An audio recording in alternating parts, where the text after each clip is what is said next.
going on, everybody? We are back. We got episode number 30 of the Club and Sub podcast. Pretty crazy. It's the 30th time we've done this, not counting our other shows on the side. Got a special guest tonight. We got our boy Manpreet at MMA Lock of the Night. Follow him on Twitter at MMA LOTN. Got a great podcast, the MMA Lockcast, out every Monday, typically. Please keep pumping him out on Monday. Yeah, he's got a lot of great content. It's definitely worth a follow if you're not following him already. As usual, I'm your host, John Stargarian. You find me on Twitter at MMA Fox with our usual other hosts, Lag, that Lag _the Capper, Luke at SWR_betting. I'm wearing the Squares hat from squaresandsharps.com. Check them out. They got a lot of great stuff. Give 1% of their props to charity. If you're into gambling-related merch, they're a great place to go. And I'm going to finally remember to do this time. Please, if you watch the show frequently or just stopping by or, the content's beneficial, drop a like and subscribe. It would really help us. Share it if you're so inclined. Anything you guys do, we appreciate. And maybe if you do that, maybe one day we'll get stuff like merch and start giving that away. Anyway, so not going to recap last week's card. I think you guys all know. I don't need to dive back into the Perez-Figueiredo debate that seems to be raging on Twitter this week. Plus, we get to argue about whether or not Figueiredo is a meme or not next week. So anyway, we're going to jump right into this card. It is a UFC Vegas 15. Yeah, it's all right. The card. I think it's going to be entertaining, if not particularly high level. But yeah, first fight of the night, we got Nate Monis making his second fight in the UFC, taking on Luke Sanders off a 1.5-year layoff. And I actually made a play here. I played Sanders earlier in the week at a -110 for about 2.5 units. Pretty much the thinking is I'm not a Luke Sanders guy, just generally. The guy's got horrible IQ, has a tendency to leave his chin in the air. But he's got power. He's fought pretty good competition, and he throws a lot, and he's reliable to go forward. And, while that might not work against some of the guys he's fought in the UFC, I just personally don't think Nate Monis is really UFC level. He won his first fight against, Johnny Eduardo, I believe. And I personally thought he lost that fight. But what was particularly notable about it to me was that he got outlanded badly at distance by a wrestler in that fight. And then if you go back even further in his career, you look at his fight with Taylor Lapilus and TKO. And, Lapilus is a decent regional fighter, possibly could make the show one day. But it seems like anybody who's willing to hold the center or go forward, just, his defense just kind of falls apart. He's super hittable. And so I know Sanders is reliable to go forward. I know he's going to throw more. I know the guy's had success on the feet against far better competition than anything Manis has faced. And while, Manis having a 5-inch height and 6-inch reach advantage is, a bit of a concern, the guy just doesn't strike me as someone who uses his, distance particularly well. And so, yeah, I think Sanders should be like 65% or so here. I'm not sure I'd play him at the -150 right now. But, yeah, I like Sanders here. How about you, Locke? Yeah, no, I want to kind of echo your sentiment there. I do like Sanders here too. Personally, I didn't make a play. I do love that -110 that you got on him. That's a steal of a line in my opinion. I just want to talk about Nate Monis a little bit. I do agree that I don't think at this point in time he really belongs in the UFC. He won the title, the TKO title against Jesse Arnett, who I know very well. And in my opinion, that's not the type of game plan that Jesse Arnett normally fights. Jesse went out there and tried to strike with this guy, and that's not the way you want to go about it. He's more of a wrestler and a grappler, and we've seen as in Nate Monis's UFC debut, he was having trouble dealing with the grappling of Johnny Munoz. So I think if Jesse Arnett did the same kind of thing, Nate Monis probably isn't even in the UFC. But then again, we did see Nate Monis lose next time against a former UFC guy like UFC fighter in Taylor Lapilus. And we saw him just super hesitant in that fight. Like we saw Taylor kind of like start on the front foot and really start to get him reacting to his shots, and that pretty much any feint we saw Nate Monis pretty much bite on every single feint. It was almost like throwing me in the cage in there. You know what I mean? Like if anybody's faking a shot, I'm fucking covering up right away. But his strong point is his hands. He does have decent hands. Not really impressed with his regional fight that he had between his TKO fight and the UFC. Kellen Van Kamp, the guy was like 3-2, and they're like hyping this up to be like a main event or some shit like that. The guy looked like a scrub to me, to be honest. So yeah, I like Luke in here. The only thing that kind of gives me pause is the layoff. Who knows what he's going to look like coming back from that layoff. And his questionable fight IQ. Like we see him doing amazing in certain fights, and then we see him go out there and get cracked or get caught with something. So that's the only thing that's kind of scaring me. I think the opener was like plus 140, which is absolute dog shit. Yeah. I'm not sure what the hell they were thinking there. So anybody who got on that plus 140 or even any plus money at all. I think they got some good value here on Sanders, who I think is going to be able to push the pace a little bit more, be moving forward, and start initiating the grappling exchanges and all that stuff. I think that's where he could have some success, is taking Manis down and kind of just laying on top of him or doing some damage from on top. So I like Sanders. I don't really think Manis is really UFC level at this point in time. I hate saying that because I hate talking shit about fighters in that aspect, but it is what it is. When you see what you see, you got to fucking call it. So I'll go with Sanders here too. I think he wins by decision, but he just needs to watch out for that power of Nate Manis for sure. Yeah, I agree completely. Happy Thanksgiving to you too, Dave. Luke, what do you think about this fight?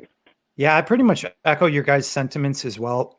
I guess the issue that I just have with Luke Sanders, kind of like Locke touched on, I think he's just had a ton of great moments in his fights, like even in the Alcantara fight, like he was absolutely brutalizing him.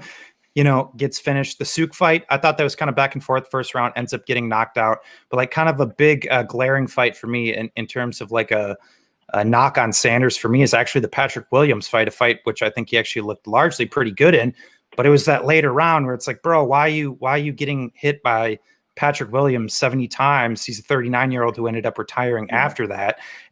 And so there's just like all these different patterns in this fight, even early against Barao, but I'll give him a little bit of a pass there because Barao is perennial for having a very solid first round, and then everything kind of falls out the door after that. So I'll give him a little bit more credence on that. But it's just one of those things where I just have not seen the guy have a real complete performance over the course of 15 minutes. But as you guys touched on, he's fighting much better competition. I actually did have a really big bet on Ray Borg over Nate Manis in his originally scheduled UFC debut.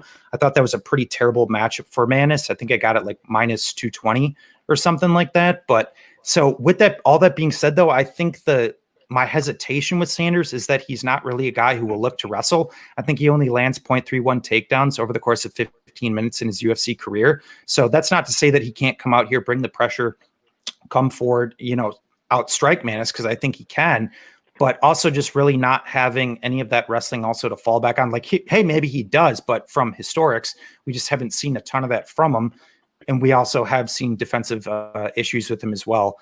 So that leaves me a little bit concerned, but I do think this is actually one of the more winnable fights for Luke Sanders in the UFC if he can stay just a little bit defensively responsible, bring that pressure, not get clipped. I think it's a good fight for him, but it's a pass for me, but I'm picking Sanders. Lags, any opinion for you here? Yeah, no real strong opinion here. Just pass for me. All right, we go on to our next fight. We got Sumadarji making I think it's his third appearance in the UFC, taking on Malcolm Gordon, making his second. Pretty quick turnaround since fighting Amir Albazi. Locke, you got any picks here? No plays here. Kind of familiar with Malcolm Gordon. I did run a bunch of his shows that he did up here in Ontario, Score Fighting Series and Substance Cage Combat. Looked like he had a lot of potential early in his career. Was taking the tough fights. Ended up with a couple losses on the regional scene, but he, finally made it to the UFC, albeit in the COVID era. But yeah, it's tough watching the tape on him, especially in the stand-up realm. He did move over to Joseph Bazooka Valentini. I believe it's like just a couple hours away from where he's at in Ontario. But he moved over there to try to refine his striking. But we saw none of that in the Amir Albazi fight. We saw Albazi go out there pretty much not styling him, but have a lot of success in the striking realm. Gordon's got to get this to the ground. I think he needs to come in with like a Louis Smolka type game plan where Smolka just rushed to try to get this fight to the ground. I just don't see Gordon being successful with it. And that kind of hurts to say. I want to see these Canadian guys do well, but Gordon just doesn't bring to the cage what I really want to see from him at this point in time. Do I want to play Sumadarji at minus 320? Maybe not. I mean, he has 4 submission losses, and that's probably like the one path to victory for Malcolm Gordon. But I did see the under 2.5 line. I think it's at minus 175 now, which is minus 185. Ooh, that's a lot. Wow. If I were to play anything, it will probably be the under 2.5, as I believe that the Mudarji KO is definitely very, very live here. So I'll go with Sue to win this by KO. And again, that hurts so much betting against, not betting, but picking against the Canadian. Luke, how about you?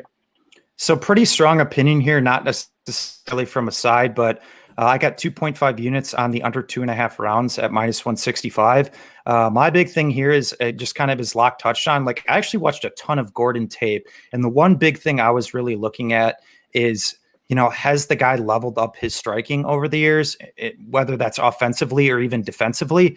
And pretty much what I came away from that was he really just hasn't. Anytime guys go forward on him, he kind of just has that shelling type nature. He doesn't really cut angles going backwards, which just consistently allows guys to have success on him on the feet. And I think that's one thing we know that's pretty consistent from Mudarji there. So I do think, the most likely outcome here is a Mudarji KO.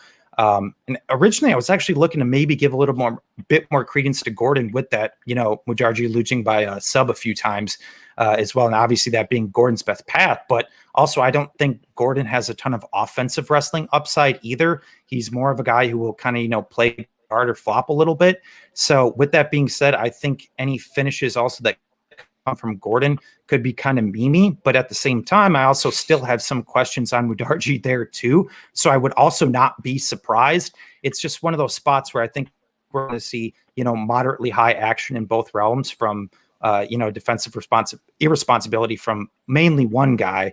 But I think minus 165 is a steal based on the numbers. I think their fights hit the under 2.5 at over 70%. So I think it's a solid play and probably one of the easier bets of the card.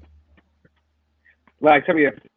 Yeah, so echo Luke, I actually have also one unit on the under 2.5 at minus 165. So pretty similar thoughts. I mean, Gordon's pretty hittable on the feet. Sue's got a nice rear calf kick, got a nice body kick, and he's got solid, powerful strikes as well. So I pretty much like Luke touched on, I think largely this is going to be a Mudarji KO, but I think a Gordon sub could be live. I think they're both fast, scrambly guys that it could end up on the ground and we could see a sub here, but I think largely it's a Mudarji KO. So yeah, I can't dispute any of that. I have no play here yet.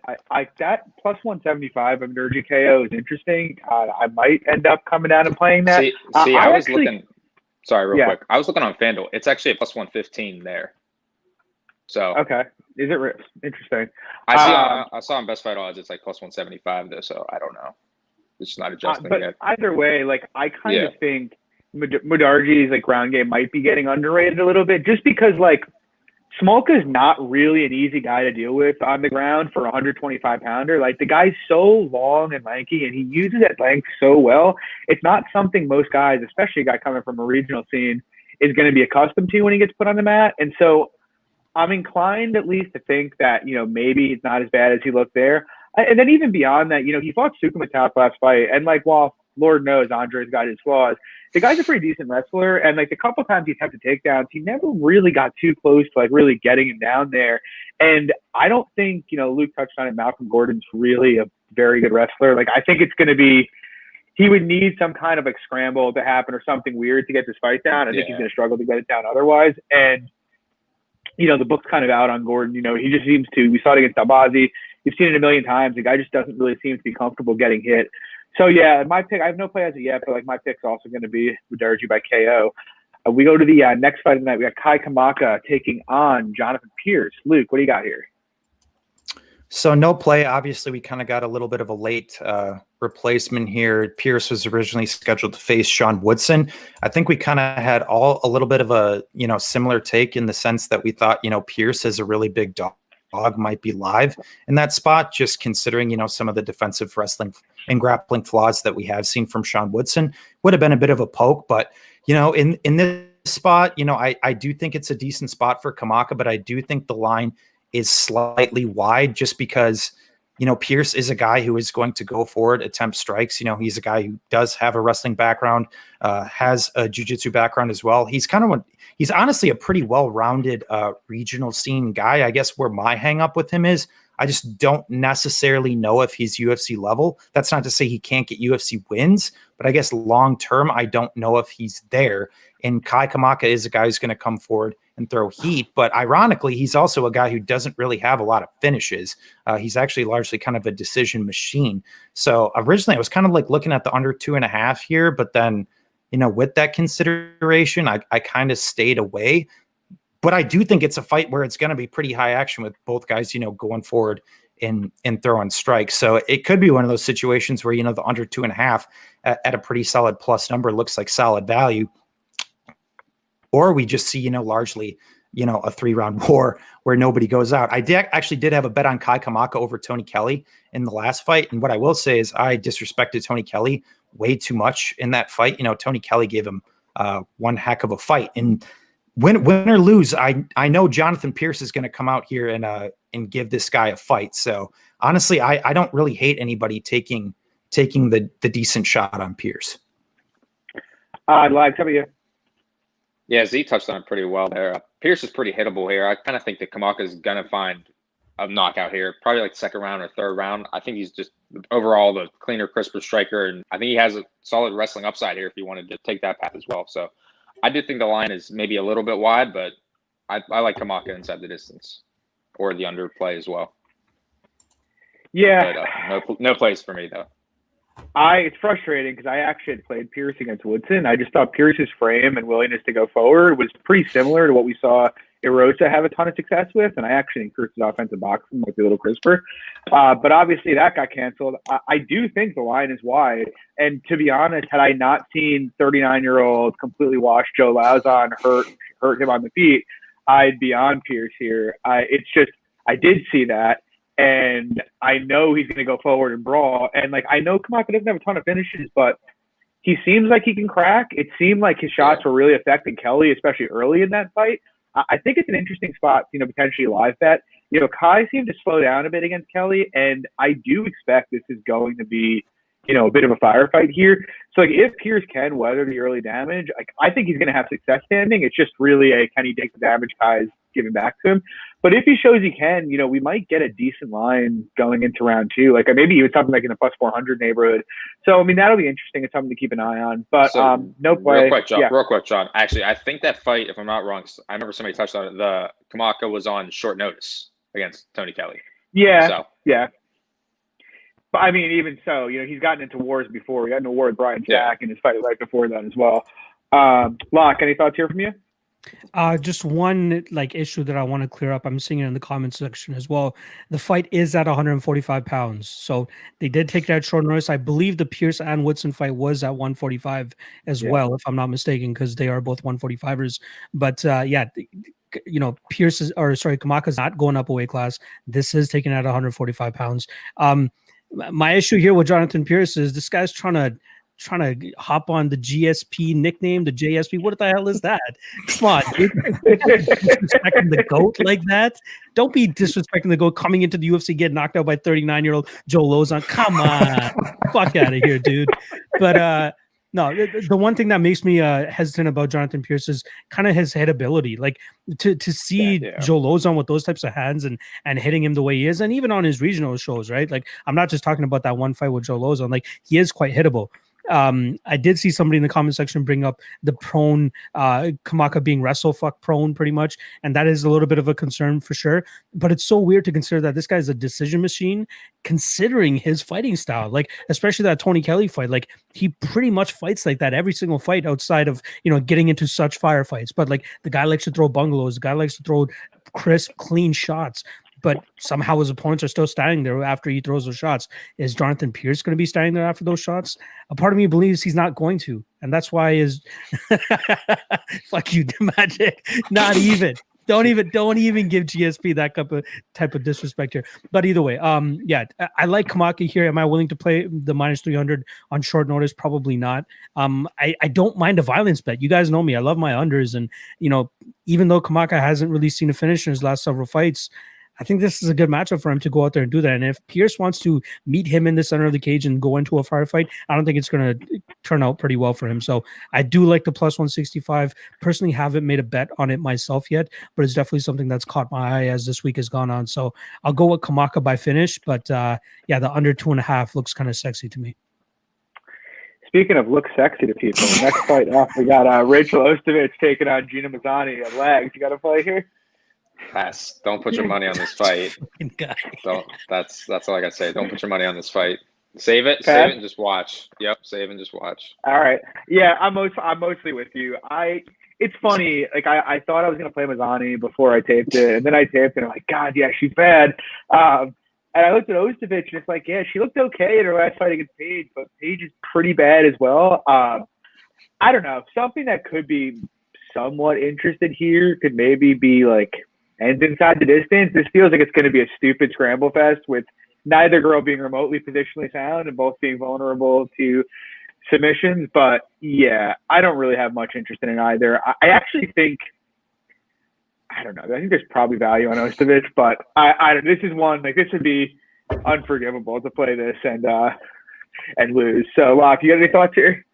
Yeah, I don't want to have either of these girls on my record and saying, yeah, I bet them. You know what I mean? But yeah, you are right. I think if there's any value, it's on the dog, whoever it is. The funny thing is, Gina Mazzany is usually the one that's being fed into the fights and be the jobber, yet she's the favorite in this fight, which is fucking hilarious. So yeah, no, man. Yeah, I definitely see it being a scramble fest. I definitely see it being, somebody catching a sub at some point. The under 2.5 is plus 185. So if you guys think that one of them is going to get the sub, that's not a bad spot. But yeah, I am keeping my money far, far, far away from this fight for sure. Luke, how about you? Yeah, I love my WMMA. I taped this fight way too intensely because the under 2.5 play was something I like pre-tape. I was like really targeting that. Like I thought that would be like a really sneaky good play. And after the way too many hours I spent taping this fight, I came away with saying I actually don't like the under 2.5. And largely my reasoning is that, Rachel Ostovich, her takedown defense is actually largely pretty good, which is ironic based on the fact that she's lost by sub so many times. But outside of her fight with Barb Honchak, where she was taken down a decent amount of times, put in a lot of bad positions, really that Montana De La Rosa fight, Montana's a girl who comes from a wrestling background, known as like one of the, few moderately level, decent level wrestlers in the UFC, really wasn't able to take her down. It was just a weird, funky, clinch backpack exchange. Same thing with Paige Van Zandt, wasn't able to get her down. So I kind of also struggled to see Mazzany getting her down because she's also pretty slow. And then in terms of like the Ostovich sub type finish, I also kind of see her struggling to get Mazzany down. And obviously I don't really think Rachel has any knockout power. So that's kind of where my under 2.5 hopes kind of went down the window. But from a side perspective, I'm with you guys. I actually think the value is on Ostovich as the dog. Despite everything being said, I actually do think she's faster on the feet. I think she utilizes a bit more footwork where Mazzany just kind of bulls in and just throws stuff. So, once again, as Locke touched on, I don't think in good conscience I could tip any plays on this fight. But if you were to give me Rachel Ostovich at like plus 150, I'd be making a personal play personally, just because it's a low level WMMA fight. Variance is out the wazoo. There should be no plus 150s, but so I'm going with the dog here, but no bets. Luke, there's other low level WMMA fights to put your money on in this card. That's yes. What other podcast? What other podcasts are you going to get this in depth on fucking Rachel Ostovich and Gina Mazzany? Come on, guys. That's why I love hanging with you. So we move on. We got Martin Day taking on Anderson Dos Santos. It's a weird fight. I honestly I want to like Martin Day so bad. Like his stand-up seems fairly technical. He's kind of big. He's got good output. All the numbers line up. But then he goes out there and he makes Davey Grant look like, a world-class kickboxer. And it's like, I don't know if Davey Grant had an out-of-body experience or what happened there, but that was like one of the most bizarre fights I've ever seen in my life. And like I said, I do kind of like Day. His shots are pretty straight. He's got a nice jab. He's good at working the outside. And theoretically here, he should be the, much better striker in this fight. That said, I don't really think I can lay minus 150. Anderson Dos Santos, he's not great, but he's going to go forward. He's happy to get into a war, which, number one, even though I think he's going to get picked apart on the feet, we saw that Day's chin is at least a suspect at best at the moment. And so I'm not really trying to trust that there. And then number two, the couple times we've seen Day get put on the ground, it hasn't looked great. And I got to give this to Anderson Dos Santos. He's not a very good wrestler. But, we did see, against Andre Ewell, which I believe was his last fight, he attempted 9 takedowns in that fight. He got a little over-aggressive with them. I think he got mount both times and ended up sliding off. But, his BJJ is good enough that if he gets, on top of Day, he's going to be in big, big trouble. And so, I favor Day because I don't like the Santos' wrestling, and I do think Day's the better striker. But I think it's extremely hard to lay minus 150 on him with this kind of matchup. If you can get that line on the under that Z just posted, under 2.5 plus 210, that's pretty fucking solid because I do think, given the dynamic of this fight, there's going to be a lot of action. But at the moment, it's a pass for me. What do you think, Locke? Yeah, no, I'm glad that you highlighted that play by Z, because that's definitely what I was going to shout out. I love the under 2.5 here because, yeah, like on paper, it looks like Martin Day, obviously the much better striker, very clean and crisp with his technique. But one issue I have with him is his striking defense on some of these counters is a little bit skeptical. Like even like the Davy Grant fight, pretty much that entire fight, Davy Grant's finishing all of his combinations with a nice left hook, and he's hitting it time and time and time again. And then finally in the third round, we see fucking that bomb land perfectly, and we see him go down, right? So there's a skepticism in terms of the chin. I'm not willing to lay minus 155 on Martin Day due to that. And we know that Anderson Dos Santos obviously not going to be the better striker, but is willing to like bite down on his mouthpiece and just throw bombs. I do believe, like a lot of people give Andre Ewell shit, but I do believe he's a better striker than Martin Day in terms of being able to utilize his range and his footwork to get in and out and not really get hit as much. That's the difference here where Martin Day, he gets hit a little bit more. So I can absolutely see one of those winging bombs from Anderson Dos Santos landing on this dude, dropping him, possibly getting a shout out club and sub. But we can definitely see him get something like that. And yeah, I do like the fact that he did shoot for 9 takedowns against Andre Ewell. I think he could be successful on 1 or 2 of those here against Martin Day, and that might be all he needs to land one of those submissions, because myself, I'm not the most impressed with Martin Day off of his back either. So I do like, I would rather go with the underdog here in Dos Santos. And that's such a weird pick to say just because of how technical and how good Martin Day looks on the feet at times. You could absolutely see this being like another Andre Ewell fight, but I don't think it's going to be. I think it's going to be Anderson Dos Santos eventually landing one of those bombs and then going for a club and sub there. So the plus 175 though, that is quite sexy still for the under 2.5. So I'm definitely going to keep my eye on that throughout this week. Luke, what do you got here? Yeah, the under 2.5, man, that was probably one of my original plays I was looking at for this card. Just because based on the stylistics and a lot of the things that you guys touched on at a plus number, it makes sense. I know a couple other sharp people that are on that play as well. And I'm passing on it just because I just have this feeling. Once again, it's a feeling, even though everything indicates at a plus number I should be playing this, that it just turns out to be one of these 3-round wars where nobody goes out. But yeah, you guys do bring up a lot of good points. I was holding a Martin Day ticket against Davy Grant, one of my another fight day flawed bets that fall on its face. Unfortunately, over the course of 2020, the fight day bets have not been great for me. Outside of Ashley Yoder the other week, cash that plus 140. Thank you, Spider Monkey. You are a warrior. But no, that, as you guys touched on, that fight was just kind of illuminating in the sense that I did not think that Davy Grant was going to be able to have that amount of success on the feet against Martin Day. So I don't know how much that was of, Martin Day looking bad or Davy Grant just having like a world-class performance. I think it's kind of somewhere in the middle. I don't think we've ever seen Davy Grant look that good. Granted, Martin Day also dropped him early in the first round, but so I'm staying away here. I don't hate anybody taking the dog shot on Dos Santos, but I think gun to your head if you already bet this fight. I think the under 2.5 has some value. Luke? You mean legs? Yeah. Oh, legs. I didn't know you were done. I thought you were in the middle of a statement. So I was saying. Was I freezing? You're freezing a little yeah, bit. I thought so. Yeah. My bad. Yeah. My bad. All right, last here. No, I mean, you guys pretty much touched on everything. I guess I would pretty much touch on. I mean, both of these guys are pretty hittable. I don't really rate Dos Santos' wrestling all that well, and Dave doesn't really look that great off of his back. So I think it's going to be, like you guys touched on, a very high scrambly fight. I like the under 2.5 here. Personally, I think if the line was a little bit shorter, Day minus 120, I would probably be interested on that side. But I don't hate any play on the plus 175 Dos Santos line if you were able to get onto that. But pass for me too. Yeah, all right. So I think we all agree there. So we move on. Now, speaking of low-level women's fights, that might be worth a shekel or two.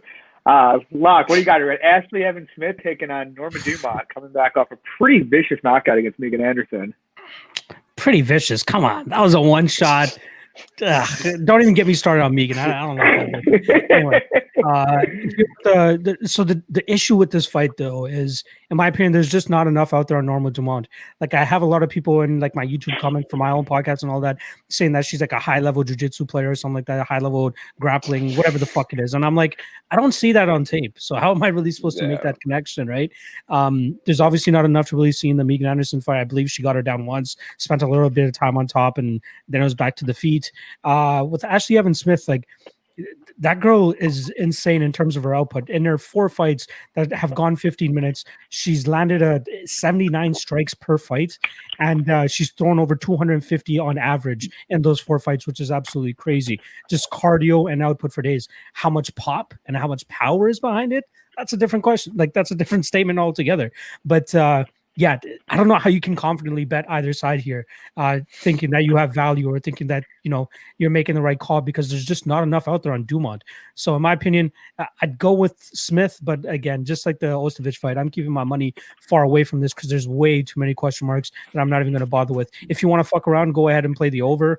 But still, like, just freaking leave this fight alone. Luke, how about you? So very, very strong, moderate contrarian take, especially based on the comment that Z just said. I've been hearing this take all week, and I categorically disagree with it. I think it's one of these spots kind of similar to Yoder and Granger last week, where, you know, it was, you know, oh, Yoder, you know, she hasn't looked great in the UFC, 6-5 or whatever it is. You know, she's fighting this young girl coming in. How in the world could you potentially bet Ashley Yoder? Well, the comparison I'm making here is in the sense that, in my opinion, she's been competitive with decent girls despite losing, has shown good components of her game fighting a young girl, you know, who hasn't really shown all that much and needs to prove to me more. And you're giving me a plus number on a more proven person. To me, in that sense, it's the same spot. I jumped in on this one early. I got 2.5 units on Ashley Evans Smith at plus 105. So to me, I don't think there's anything out there that Norma Dumont does better than Ashley Evans Smith.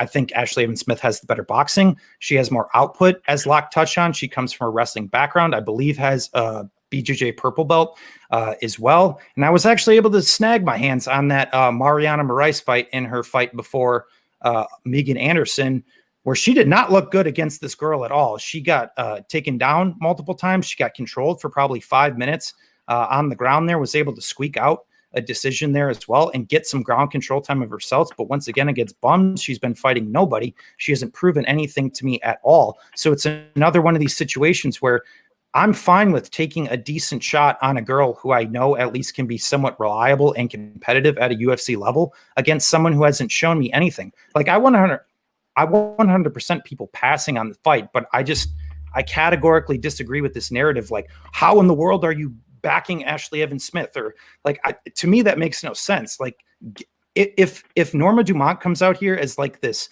exponentially better fighter and just makes all these massive strides, then so be it. To me, I chalk that up to MMA variance, but it's something I haven't seen. What I have seen is a decent size of tape from Ashley Evans Smith and a girl who I think is better than her in all categories that I'm getting a plus number on. So, you know, who knows? Like I said, maybe I eat my bet, but I think long-term I'm down to fade those type of girls, especially Brazilian regional scene with less than 5 pro fights. So we'll see, but that's my strong take.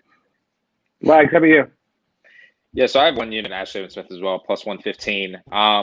Yeah, I mean, Ashley Evans Smith's a 4-time All-American collegiate wrestler. She's got solid takedown defense herself. So like Lou touched on, she's got the advantage when it comes to the wrestling realm. Now, could she come out here and improve her striking? Sure, but I don't think it's going to be enough to be competitive volume over 3 rounds. And I really don't think Norma has the best cardio either, where Ashley Evans Smith, I think, has solid cardio, solid output for 15 minutes. So again, like Luke said, I think it's a no-brainer to play Ashley Evans Smith at the dog number, but I don't hate on anybody passing currently where it's at, minus 115.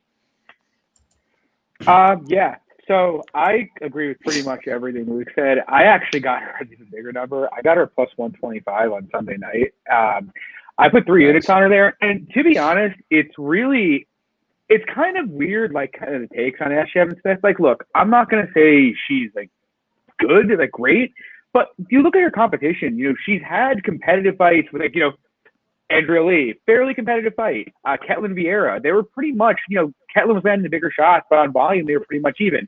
destroyed Veronica Macedo, destroyed Beck Rawlings, beat Marion Renault when beating Marion Renault still meant something. And her only other loss, the only bad loss she has really is Sarah Moras, and that's bad, but she got armbarred. So it's like, you have a girl who's fighting, girls that are top 7, 8 at 135 and having competitive fights with them. And now we have Norma Dumont, who really has shown virtually nothing. What she has shown is she couldn't take Megan Anderson down. Granted, Megan's bigger, but when she got her down, she couldn't hold her there. That speaks worlds, I think, number one in and of itself. So she's probably not going to be able to get Smith down. In terms of her striking, like you touched on a little bit, Luke, but she's kind of rickety. For someone with allegedly a wushu background, it's kind of hard to see where the wushu is. And then, beyond that, and the fact that Dumont's an unknown, Dumont's an unknown. I'm happy to gamble against an unknown who's fought nothing near this level of competition, and the one time she has got iced fairly easily by Megan Anderson. I think 95% of the time, when you have an unknown who's beaten nobody but low-level Brazilian regional people, they're not going to come in and be top 10 to 15 fighters in their division. I think that's a fairly safe bet long-term, to be honest. And maybe Norma Dumont will prove me wrong and she'll come out and look like that. But Ashley Evans-Smith is a borderline top 10 to 15 fighter in that division. She has good pace. She is a good wrestler. She can probably keep it standing. I'm more than happy to take the shot on someone who's shown us absolutely nothing. So whatever, if good version of Dumont shows up and wins, that's fine. I'm going to fade, the girl that looks like garbage against Brazilian regional chicks, 10 times out of 10. Anyway, we move on. We have Bill Algeo taking on Spike Carlisle here. Lags, you got anything here for us? You're muted, bro. Sorry about that. All right, so I actually have 2 plays here. So I have a half unit on Spike wins in round 1, round 2 at plus 155, and I have a quarter unit on sub Spike wins in round 1 sub plus 1700. So I mean, largely what we've seen in the last fight with Quarantillo, Spike comes out strong and hard those first 2 rounds, and he pretty much kind of fades off as it gets in the 3rd round. But I don't think Bill is going to have that cardio advantage here to be able to take over in that fight. I kind of think that Spike has all the athletic speed advantages in the early rounds to find an early finish. I think he has a great back take, solid wrestling. I think he's going to be able to find a sub here in the 1st round. Yeah, I have no play here. Full disclosure, coming into this taping this, I actually was really hoping I'd bet Algeo here. I am kind of looking to fade Spike long term, but I just don't think this is the spot for it. I think whatever you say about Spike, he's very hittable standing. He's obviously got no gas tank, or at least he burns his gas tank out in the first 30 seconds of just about every fight. But you actually look at like Algeo, and look, he's got some nice attributes. So he throws volume. He seems to have decent jiu-jitsu, and he's tough, but he's pretty easy to take down, and he gives his back very easily on the ground. I taped pretty much every one of his takedowns across Contenders in the Lamas fight, and pretty much gives his back to get up every time. And something we saw from Spike, in that, well, both regionally and in that fight against Quarantillo, is that he actually is very slick and very explosive in taking the back. And so I have like a pretty strong degree of confidence here that he's going to put Algeo in some really bad positions in the first 3 or 4 minutes of this fight. Now, that in and of itself wouldn't necessarily discourage me from betting Algeo, because I do think he can survive it. But, on top of that, we have seen Spike's a pretty big hitter for the division. And so, given how hittable Algeo is, that's a bit frightening. And then I'm not sure Algeo's got like elite cardio. I don't think it's bad, but it's certainly not on Billy Quarantillo's level. And so it's like, if he gets buried in round 1, which is a real possibility, and gets like 10-8 or something like that, I don't think it's a given you're going to see him come out in round 2 and 3 and throw 50 strikes around and just end up guaranteed to take them. If I were to play this, it would probably be wait and see if there's a live bet. Something that I think is pretty interesting that I just looked at, or I looked at this morning, I'm not sure if it's still there, but FanDuel and Betfair are carrying around the submission round 1 line at plus 1,700 for Spike. And given how easy it is to get Algeo's back, I think that's pretty intriguing. But yeah, no play at the moment. Locke, you have any thoughts here? Before I get into this real quick, Luke, send over that tape on normal Dumont. Let me put that shit up on the tape index, dude. Anyway, Spike and Algeo. Yeah, this was one kind of where I was like with you guys. I wanted to go into this coming out the other side with a bet on Algeo, but I just couldn't do it. Like I remember fading him heavily against Ricardo Lamas last time around, and that one made me sweat a little bit.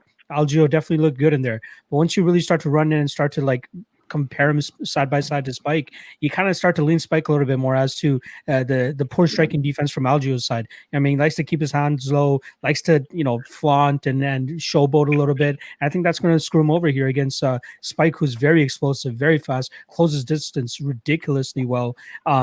How the hell does a guy his size land a perfectly like placed head kick against Alan Cruz, who is 6 foot?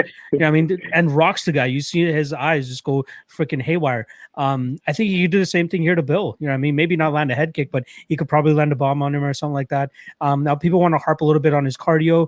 Algeo has sketchy cardio himself, too. Not saying it's much worse than Carlisle's. They're probably on the same level. But I think if anybody has that extra gear, it's probably Spike. So if we see this fight go later into the round, I could definitely see Spike kind of just pushing Algeo up against the cage, getting him down, staying out of subs. And you guys hit it on the head in terms of if Quarantillo is not able to go out there and finish Spike. I don't see Bill Algeo being able to do that either. So even if Algeo throws a submission or something up like that, we've seen Spike in those situations and he just fucking powers through it. It's insane how he's just able to get out of those situations. The kid's a freak, like absolute freak. You can just see it through his fight intros. The guy has this maniacal laugh that just makes you think that fucking Batman villain is about to go into this and shit. But I like Spike. Do I want to play him at minus 175? Probably not. Like, I do think he gets the finish, so I'd rather play him by KO, which is like plus 135. Still a little bit, like, I wish I got a little bit more value out of that. The sub isn't a bad prop. I think Legs hit that first round sub, not a bad spot. The under 2.5 minus 120. Again, I wish I could get plus money on that. But I do like Spike here. I think he connects on Bill nice and early, whether it's a club and sub or whether it's just a straight out knockout. I think we see Spike get his hand raised once again in the UFC. Yeah. I mean, Spike's, it's crazy the fact that he turned through 3 body triangles in a single fight. Luke, what do you think here? So a bit of a contrarian take. I'm kind of an Algeo truther. I came very close to playing him against Lamas. The only reason I didn't play him against Lamas is because he came in on short notice, which I guess brings me to my next point about the Algeo cardio narrative. I think it's a bit overplayed because he obviously did slow down that fight, but once again, he took it on short notice. Also, that Contender Series fight he had with Brendan Loughnane, he also took on short notice. And even just running down his sheet before that, bro, I mean, he's losing to Jared Gordon and Shane Burgos. I mean, those are his 4 losses. Those are 4 not bad losses at all. But from a stylistic perspective, I definitely get the Spike narrative in the sense, he is a bull, a guy who has power, wrestling, grappling as well. And we have seen Algeo struggle with the takedowns. But I guess my contrarian point for Algeo is if Spike doesn't get him out early, I guess, well, first and foremost, I don't think Spike's subbing him. I'm actually pretty confident in saying I don't think Spike subs him. But if he doesn't knock him out early, I think this fight's going to get pretty hairy late. Algeo is a black belt himself. I think he can be pretty scrambly. And then on the feet, I mean, he is the longer, rangier guy. He does kind of stick his chin out in the air, which is honestly, I think more so from a Spike perspective. I think it's a knockout that I'm actually more worried about than a Spike sub. But ultimately, if this fight gets in the later rounds, this is, the first fight in a second that Algeo has a full camp. And I also don't think Spike Carlisle is exactly Lance Armstrong out there earlier in terms of his cardio. So I think this fight could get a little bit more hairy than people are thinking, assuming it's extended. Not saying I have a play on Algeo because I do think, as you guys touched on, there are a lot of stylistic considerations for Spike that favor him here. But if this line continues to spike and you're giving me Algeo close to that, like plus 186, I'm going to be taking the shot. Yeah, fair enough. Next fight, we have Caramel Thunder, Miguel Baeza, taking on Takashi Sato. So, Locke, I'll start with you first here, so I know you got to play here. Yeah, I'm surprised they got to play here. But either way, yeah, this is probably my favorite play on the card, and I think one of you or two of you have the opposite side here. But I do like Miguel Baeza really kind of a lot here. I was just surprised that the line dropped as much as it has. There might be a little bit of recency bias baked into this with Sato getting a quick knockout in his last fight, and then Baeza getting hurt by Mike Brown and everybody. Matt Brown. What am I talking about?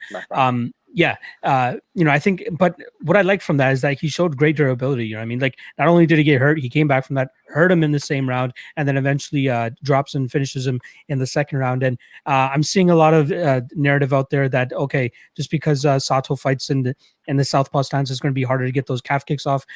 I'm not completely, counting out the possibility that Miguel Baeza will still look for those kicks regardless. I think he can still be effective with them, whether it's to the calf or even to the inner thigh. He can definitely slow down Sato. Now, my concern with Sato is he's kind of low volume. Like, he doesn't really throw in combinations. He likes to go out there, likes to find the pinpoint strike that's going to put his opponents down. We've seen him hurt by Ben Saunders. So if you guys want to give me that same narrative, I can throw it right back in your face with somebody who's probably much worse than Matt Brown, if we want to call it what it is. But I like what we see from Baeza, man. The guy shows great power in his hands. He's a black belt in jiu-jitsu as well, too. So even if this fight hits the ground, I think he's going to be good to go there. We saw him, Sato, get tapped by Bilal Mohammed last time around. So that's a little bit, or 2 fights ago, I should say, could be a little bit of a concern for Sato. But I could see Baeza just even outpointing Sato here. If he's not really able to get to that calf too much, I think we can see Baeza kind of just, like I said, outpoint him. Yeah, like Matt Brown, in my opinion, like we all know the last thing to go with MMA fighters is their power. And the way that Matt Brown really approaches his fights, he's kind of a wild man. Like, he goes in there, throws punches and bunches and hopes one of them lands. And that's exactly what happened with Baeza that night. I don't see that happening from Sato. Like, the pros I will give to Sato, we see him training over there at was it Sanford MMA, what Henry hoofed on those guys. Yeah. So that means nothing but good things for him too. But I think that Baeza at this point in time is just a little bit too much. I love his striking. I really, really love his striking. I like how he keeps it a little bit composed. He throws in combinations, which is good, which means he'll probably have the higher output here. But yeah, I just love the guy's game. I love his striking game. And then he hasn't really even shown us the full, complete jiu-jitsu game that he has as well too, which I think could definitely give Sato some issues here. So I've seen some people throw up, maybe we should bet the under 1.5. I'm not so certain with that. I think both guys will slightly be a little bit hesitant with slight more volume to the Miguel Baeza side. Baeza, whatever the fuck his name is. But I do like that minus 135 for the over is not too bad. But my play personally is the minus 150 on Miguel straight up. I love that line. I'm surprised that it even got that low. But yeah, in my opinion, I think there's some recency bias built into it, given what I stated at the top of this breakdown. But I do like Baeza for sure. I think he cruises here, to be honest. Luke, how about you? So different take. I'm actually on the other side. I got a unit on Sato at plus 160. And my big reasoning is here, I actually did have a bet on Miguel Baeza over Matt Brown. In that fight, definitely got a little bit hairy. But it's one of these things I kind of talk about on the podcast all the time, where I think Miguel Baeza is one of those guys who's just kind of your, modified mid-range pocket type boxer, where he kind of just needs to control that type of tempo, wherein a guy in Takashi Sato is just not that kind of guy who's going to give that to him. He's got that bouncing in and out outside nature. So I think against a relatively stationary guy in Miguel Baeza, I think that just speaks nightmares. And we've seen Sato just absolutely nuke guys. Granted, I think Baeza is definitely a solid prospect and a good talent just from a stylistic perspective. I don't think it's a great matchup. I don't think his striking defense is all that great. We obviously saw him, clipped in that one fight. You did bring up a good point, though, Locke, in terms of the Sato, getting, clipped by Brown as well, too. So I definitely concede that as well. I wouldn't be surprised, if we get some big exchanges here. That's largely what I'm expecting from a personal play. I actually did play the under 2.5 when FanDuel hung it out earlier. I'm sure Lags will bring that up. But from a straight perspective, I think there are a lot of things that Sato can do, assuming he can kind of keep that range and not let Baeza dictate the pace. At plus 160, I think it's a pretty good fight for him. Lags, any take from you? So yeah, like Luke touched on, I feel a little greasy taking this, but FanDuel actually left out the under 2.5 at minus 102 earlier today. So I have 1 unit on the under 2.5 here. I think it's since moved to minus 190. I think they've since corrected that. But yeah, I mean, you guys touched on it pretty well. I think both of these guys are very hittable on the feet. And with Sato's in and out nature, I think that causes problems with Baeza being so stationary. And that I think that there's honestly going to be a ton of action in this fight early and often. And I think that either Sato catching him just standing there or Baeza just dictating the pace and putting pressure on him. I think a knockout's going to happen here. But personally, I don't really like playing Baeza. I think at like a huge number here, but I think the minus 150 line, I don't mind that. But for me, I like the under 2.5. Yeah, fair. I also played Sato. I got him at a unit for plus 180, which pretty nice line. Okay. Yeah. You know, the concern is, look, like I agree with a lot of what Locke said about Baez's offensive striking. You know, I think he flows pretty well. His output's been better recently, although, you know, we have seen moments both against Reina and to some extent in the Aldana fight when he has been a little less active. But the output's good, and it's probably such that, you know, you got to favor him somewhat significantly in the event this fight goes to a decision. But for me, like, I mean, look, Baeza hits hard, no question. Sato also hits hard, though, and Baeza is extremely hittable. And if it does turn into a fight where maybe they're a little bit more low volume, you know, you don't really know what's going to happen. And beyond that, you know, we've seen Baeza rocked a couple times. Sato's probably the biggest hitter he's facing. You know, obviously, Matt Brown once upon a time would have been, but, you know, the ghost of Matt Brown, not really. And so, I don't know. I think the opportunities for Sato to knock him out are going to be there. And even if he doesn't, you know, like I said, we've seen him stunned and rocked. And it's like, I can easily envision a scenario where Baeza gets rocked 1 or 2 times, like throughout the fight, and Sato ends up stealing something. And then beyond that, we really just haven't seen Baeza have to wrestle a whole lot. And like, I don't expect Sato to wrestle him. Like, that would be foolish. But he does have a legit judo game. And it is something that's like, you know, if this turns into a low volume fight, you know, something that could swing a fight. Personally, like, I favor Baeza here, but I don't think I can go past like 55, 60%. So like plus 180, you know, it's a small play and it's a stab. I am very, very uncertain about Baeza long term, and I'm a bit worried about how hittable he is. So it's really kind of a, you know, this is a bit of a step up from, you know, Brown at this point in his career. So it's kind of just like a play for information more than anything else, I think. But anyway, we move on and we have bit of a dumpster fire here. We got Josh Parisian taking on Parker Porter. Luke, I'll start with you. I know you had some opinions about this. Yeah, this is what I want to say I'm torn on, because to me it's more so, well, I guess I should say I'm torn on a little bit. I guess one play I was looking at was the over 1.5. And you guys know from a total perspective, I'm always pretty stat reliant, at least from like a base perspective. And then I kind of go down to the stylistics from there. So this is a fight where actually the stats heavily favor the under 1.5, but from a stylistic standpoint, I kind of like the over 1.5. I haven't played it. I'm probably going to stay away, but the other play I'm actually more considering is Mr. Parker Porter as a dog. I actually think that he is the faster guy here, despite the size of both guys. I think when Parisian comes in, he's just shown consistently over the years. I just think he's really slow, just kind of winks big shots. And also, we have seen him get stuck on bottom too. I will give him credit, though. It seems like he has had a little bit more positional awareness in recent years, at least in terms of like shrimping and moving. He seems like he's at least making an effort to like work on that component of his game. But I will say, in terms of like more of a takedown opportunity, I actually think it's more so on the edge of Parker Porter. So ultimately what I'm saying is, if Parisian doesn't come out here and nuke him, I think it's a really gritty, close type fight. Not saying that Porter can't finish him either, because I think he absolutely can, because Parisian's pretty defensively flawed. But I think it could just ultimately turn into one of these slop fests where I've seen a couple tweets out there, you know, people chucking Parisian in parlays. I would highly suggest against that.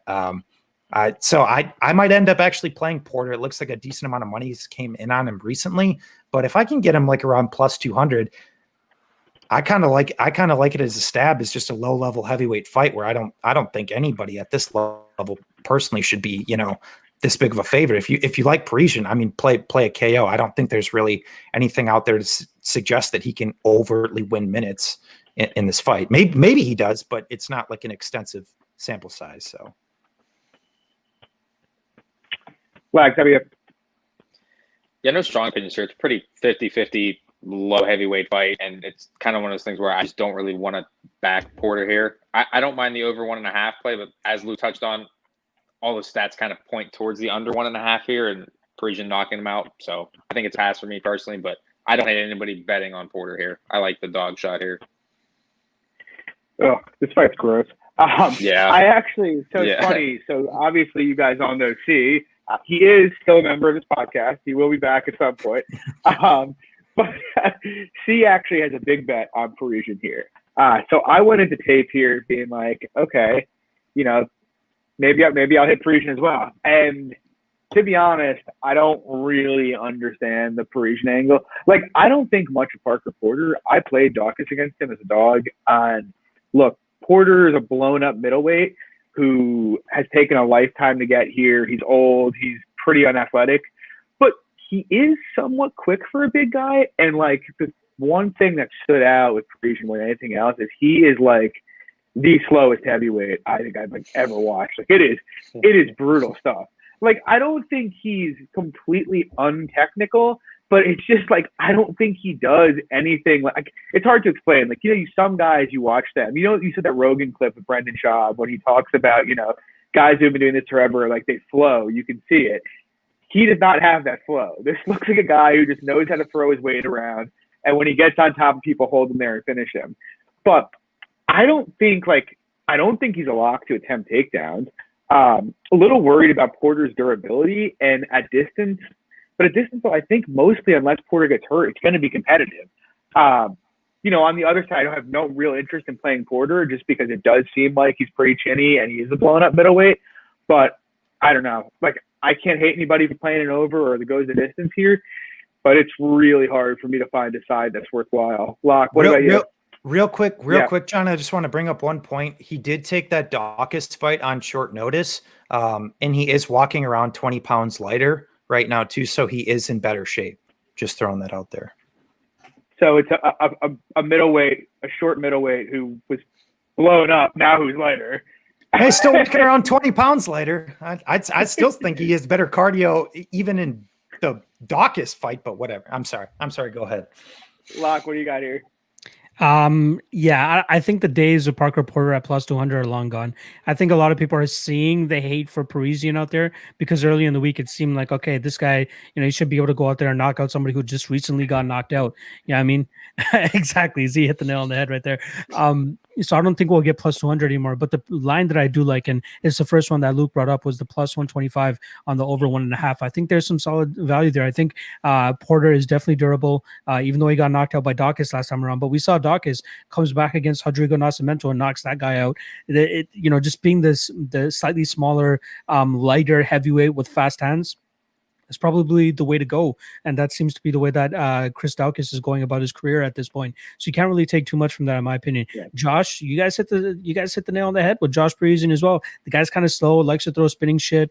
You know, not the most impressed with him. Like, it seems like when he deals with grappling at all, that's where he starts to show his deficiencies. Because most of his fights, when people are like attacking with the takedowns, you see them successful with it. You see Parisian down early in his fights, and then he finally comes back and gets the finish later on in his fights. So that's a little bit of a concern at minus 200. That's, you don't want to be laying that kind of chalk on a guy that has so many question marks like this still, right? Porter, yeah, he could potentially be the slightly faster guy. I see this being like a slow, sloppy fight. Shout out to my guy Blockbet MMA. I think he's right. It's going to be a sloppy fight. It's going to be slow. I expect both guys to kind of take the brunt of their punches for the most of it, and at least last 7.5 rounds or 7.5 minutes rounds. God, could you imagine 7.5 rounds of this shit? God damn. 7.5 minutes of this. I think both of them will probably endure that and be able to see that midway point of the second round. So if I have any play on this, initially this was going to be a complete pass, but if I have any play, it's probably going to be the over 1.5. I think there's some solid value there at plus money for, a heavyweight fight that most people expect to go under. I think it's probably going to go over with both the guys. Just, we'll see Parisian going out there doing some spinning shit, probably missing by a mile, and Parker Porter landing some soft leg kicks here and there. But I do like Porter to win this fight. I think he's the value side if you want to pick a side. But I do like the over 1.5. Yeah, can't hate on that. Next up, we got the co-main event. Man, Anthony Smith, despite taking hellacious beating after hellacious beating, just keeps staying active. Gotta respect it. We got Anthony Smith taking on Devin Clark. Luke, I'll start with you. What do you got? So originally going into this one, I was thinking I was going to have a bet on Devin Clark, and I'm not saying that the tape changed my opinion here, but Anthony Smith is one of these guys that kind of just falls into the anomalous fighter category for me, where despite, you can watch all the tape, you can look at the stats, but he's one of those guys who, he's kind of that comeback guy, or even going back, the Shogun and Rashad, obviously, those guys were a little bit over the hill where he finished early, but he's also one of those just anomalous guys where the main thing I came back to in this fight is I think it's a fight that Devin Clark is winning until he's not. So it's me trying to justify the Devin Clark back. And even in that sense, let's say that fight exactly plays out how I'm saying, where, Devin Clark's closing distance, he's wrestling, whether he's getting takedowns or just controlling against the cage, wearing on Anthony Smith.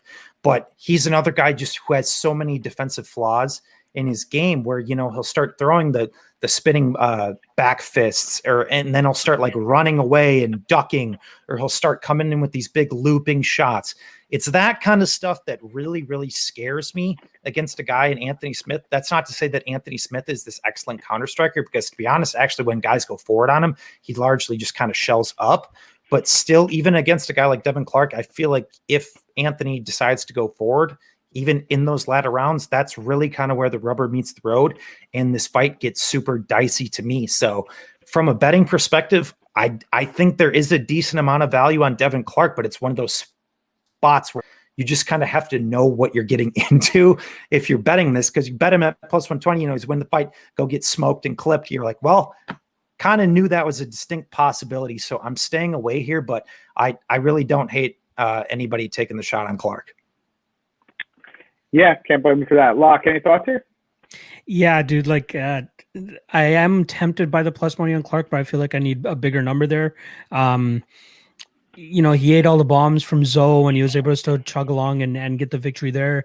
Anthony Smith, is just so hard to lay money on a guy that has looked like a shell of himself in the last 7 rounds. In that first round against Glover Teixeira, looks amazing, and then just eats shit for the next 7 rounds. And it's just not that's not the body language that you want to be betting on, especially going into a fight like this. And Devin Clark, who kind of a strong wrestler, where we've seen Anthony Smith not really show much off of his back as of late. We're led to believe that he has this amazing guard and this amazing jiu-jitsu, but we saw nothing in his last 2 fights. And albeit Glover Teixeira and Alexander Rakic are a little bit further ahead in their careers, at least talent-wise, than Devin Clark is. But I feel like Clark could get this fight down with somewhat relative ease, as long as he's able to withstand that first little barrage that he might get from Anthony Smith. So as long as he's still conscious after the first 2.5-3 minutes, I think we could see Devin Clark absolutely pull off a sloppy decision victory here, just pushing Anthony Smith up against the cage, or even just dragging him to the ground, laying, praying, landing some shots from on top there, or even hoping that his father intimidates Anthony Smith from the ringside, that, Smith's just like, fuck this, I don't want to fight this guy anymore. So, I like Clark. I want a better plus money. The plus 115 is nice and all, but I need a little bit more I need a little bit more to be able to, part ways with my money against for a guy like Devin Clark. So, yeah, I do like Clark. I think he wins by decision. I don't know how you can trust Anthony Smith at this point in time. He seems mentally broken. This could be the fight where he comes right back, and then you're going to feel like a complete idiot going out there and putting your money on Devin Clark.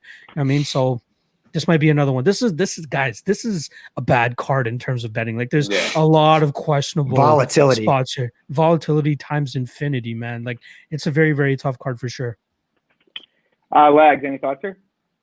Yeah, I was just saying the Clark by decision plus 455. On FanDuel, it's plus 195. So plus 450, plus 455 would be tempting. But I think play that.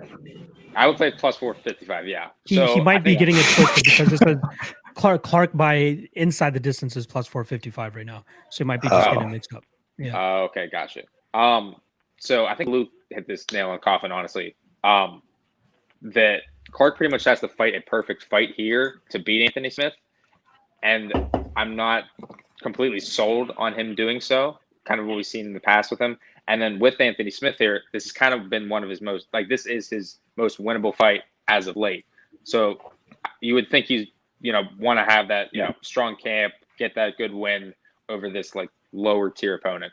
So, I mean, I don't hate the bets on Clark here. I like Clark here, but like Locke said, I think I need a bigger plus number. Plus 140, and I'd probably be jumping in. But, yeah, it's a pass, too. I think it's one of those trap spots. So to be honest, like, I actually don't think Clark needs to fight a perfect fight to win this. That said, so like my concern's not really like so much that Smith presents matchup problems as it is, I do think, maybe the market's overcorrecting a bit. Like if you look at it, like Smith's been fighting pretty much the cream of the crop at light heavyweight. Now he's been getting his ass handed to him mostly by them, but he's got a couple wins here and there. And, it's easy to look real bad against Rakic and Glover and then go back down and face like a Devin Clark. I don't know if that's a good reason to pass on Clark, but I do think it's worth a consideration because I do think to some extent levels do matter, and it's easy to look bad against elite fighters and then good after that against poorer fighters. But so that's the case for Smith in my mind. With that said, I think there's a chance that Clark comes out and could look like a huge favorite here. I don't know if I'm going to bet him. I also sort of want a bigger plus number, but just the reality here is, like, I mean, you look at Smith's last couple fights. He looked good in round one against Glover. He had like maybe 7 minutes of looking good against Gustafsson, got washed out by Jones, was getting washed out by Ozdemir until Ozdemir gassed. The guy he really hasn't looked good for more than like 2.5 rounds at light heavyweight. Z mentioned in the comments, but, whenever Smith gets put down, he gets stuck on bottom. He tends to just shell up and eat damage. It doesn't really work up. And believe it or not, he only defends takedowns at like 51%. And, Locke mentioned it, but, people treat him like he got this great guard, but that's not really true. And on the other side, you have Clark, who, look, Clark's not an all-world wrestler, but he's a solid wrestler. He averages almost 3 takedowns landed for 15 minutes. He attempted 10 against Menafield. He's fairly reliable to attempt them. And if he gets them here, I think he can just hold Smith down for 15 minutes. The big concern is, for me, Clark can be a little flaky, and I do give Smith credit, as cliche as it is, to say he has a ton of heart, because the guy obviously doesn't split. That's pretty much his own bat, and having like decent power are his only real gift.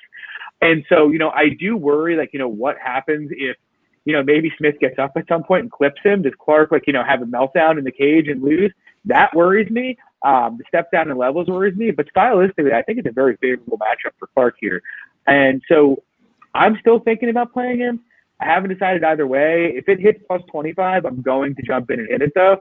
So I don't know. It's an interesting fight. I'm excited for it. And I don't mind that either. Let me jump in real quick. I think that there's this narrative on Anthony Smith and Thiago Santos, like they jumped into the light heavyweight division at probably the most perfect time you could. Anthony Smith, he jumps in, knocks out Rashad Evans, the ghost of Rashad Evans, knocks out Mauricio Shogun Rua, the ghost of Shogun Rua, goes out there, beats Volkan Ozdemir, who kind of just gasses himself out later in that fight, loses to John Jones, obviously, and then the Gustafsson fight, that's the one that I'll give him the most credit for. But even in that, like Gustafsson, like, kind of looked like garbage in that 4th round for sure. But that's, in my opinion, that's his biggest win to date. And now he's actually going out there and fighting guys like Glover Teixeira. You could say it's a ghost of Glover Teixeira, but he's still going out there and fucking pummeling dudes. I mean, he's still successful and actually, having a decent enough chin. Yeah, he's getting rocked, but he's still able to keep his composure. He has good durability. He survives the onslaught and then just goes out there and big brothers him for 4.5 rounds before finishing him. Alexander Rakic, another heavy or light heavyweight, a true light heavyweight,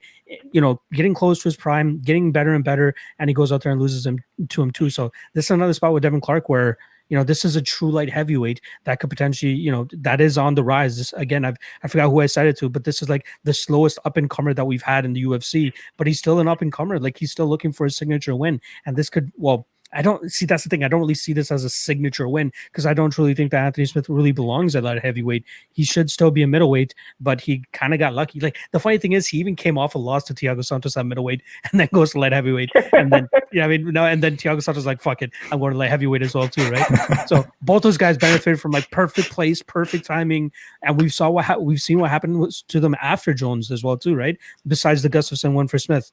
So I think we can all agree like Anthony Smith's probably a good guy. He seems like a great dude. He's religious. Yeah. I wonder if this was like actual divine intervention here. Did you say he's religious? Yeah. Who's good with video? Somebody clip that. Somebody clip that right now.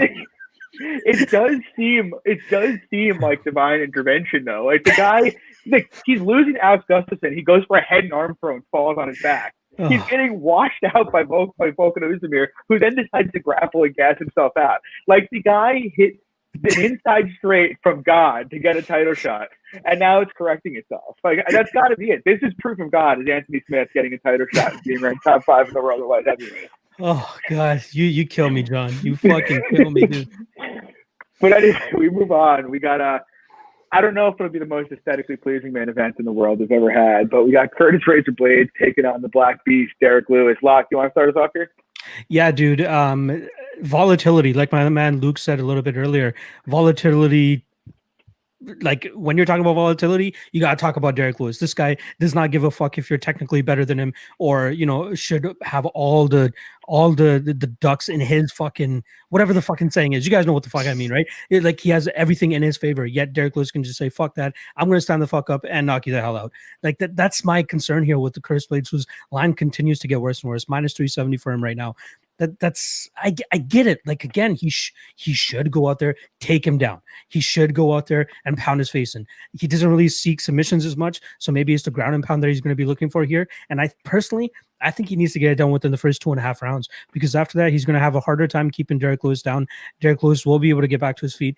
And we saw Volkov land a couple good shots, and albeit Volkov much bigger, so it's a little bit easier for him to land. But we know when Derek Lewis goes on those like bull rush blitzes, he's going to land on your chin, and it might just take one of them. You're talking about a guy who has the most finishes in heavyweight history. You're talking about a guy who has power in his hands, crazy God-given strength.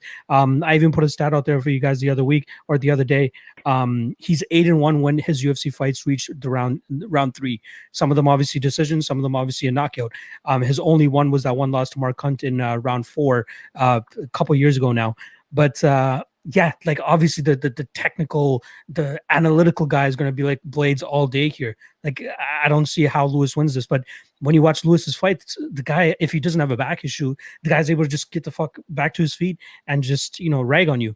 Now this is the I'd say the highest level wrestler he's faced outside of DC, and the biggest guy he's faced with this type of skill set too. So that obviously brings a little bit of questions into whether Derek Lewis will still be able to get back to his feet. I still think he will be able to. Maybe not as much in the first round as he would in the third round or the fourth round. So if he's able to get through rounds 1 and 2, I bet anybody who has minus 300 or worse on Curtis Blaydes is going to be shitting their pants in round 3, round 4, and round 5, hoping that Derek Lewis doesn't land a bomb. So I would rather not be sweating a heavy chalk like that, even though I completely understand the skill discrepancy here. And I would rather just take a small little sprinkle on either Derek Lewis straight up at plus 310, or I think is inside the distance, or even his KO line plus 425. I think a little bit of shots there would be enough. So yeah, I think Curtis Blaydes is going to get a ton of takedowns. That's for sure.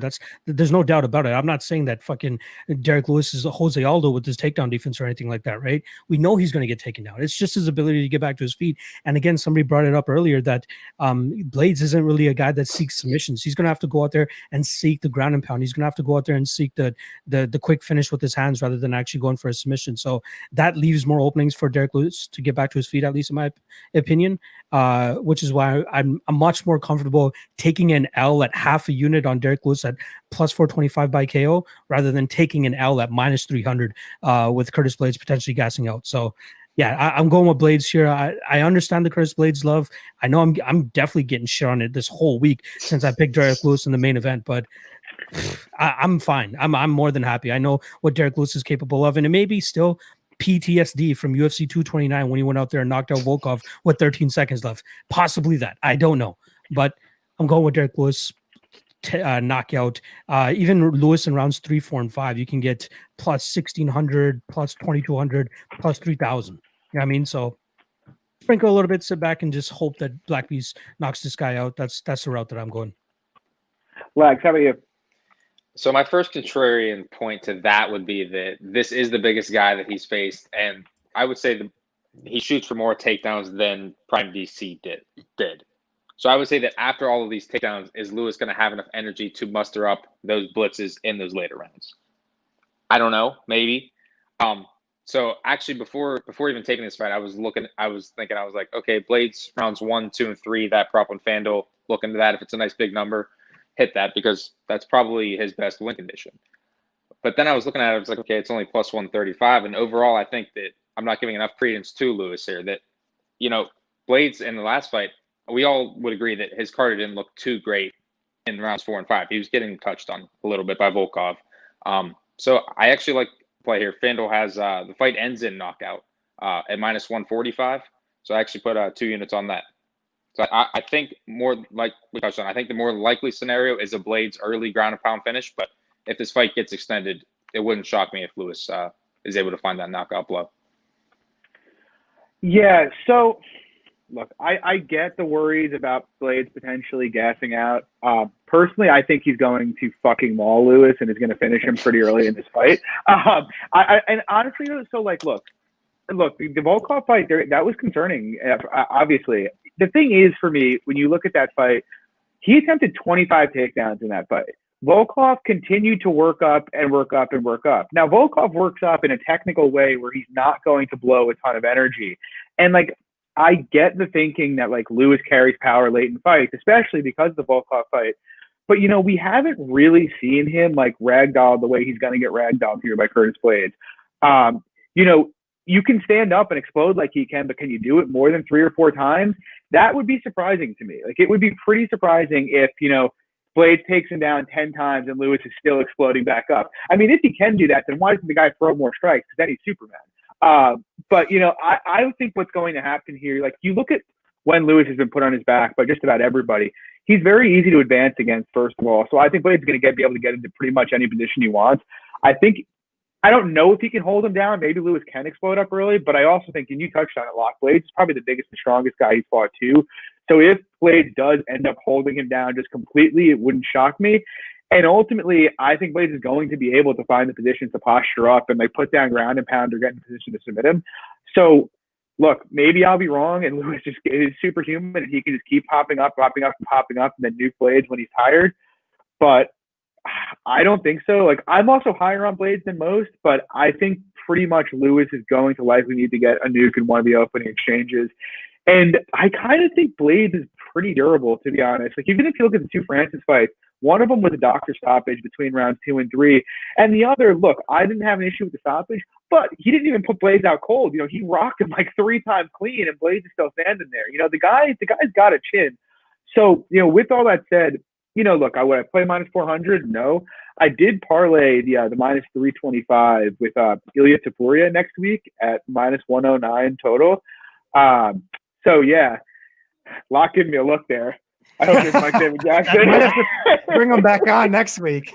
Dude, Taporia Jackson's a very, very interesting fight for sure. It is.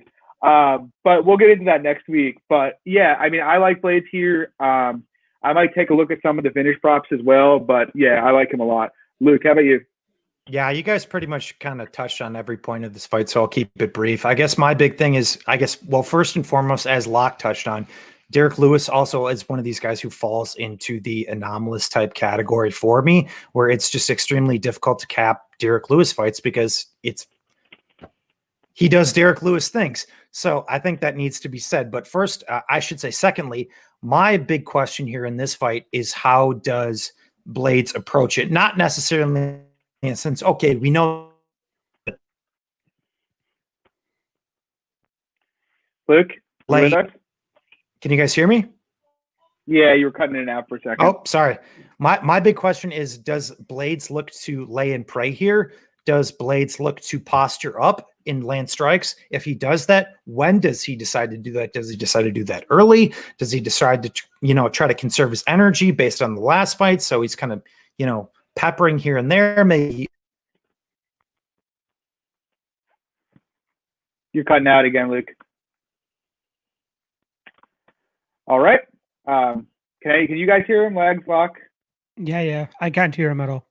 All right. So it appears he's on Blaydes. He's on Blaydes. Luke likes Blaydes. As DX Filer says, he is in the shadow realm. So, but yeah, so that's after this card. Thanks again to my guy Manfred, MMA Lock of the Night. You can find him on Twitter at MMALOTN. Puts out his podcast, MMA Lockcast, every Monday. Lock, you want to shout out your Patreon? Yeah, sure. Patreon.com/MMALOTN. You pretty much get early breakdowns. I usually, as soon as I'm done doing my tape, I usually record the breakdown right away, and then I drop it on the Patreon. So hit that shit up. I got a bunch of other perks on there as well, but I don't want to tout myself too much. Don't make me jerk myself off in front of you guys here. Yeah, well, thanks for coming on, Lock. We will definitely have you back soon. And as usual, we have Lags at Lags_the Capper, myself at John Stargarian MMA. You can find me on Twitter at MMA Fox.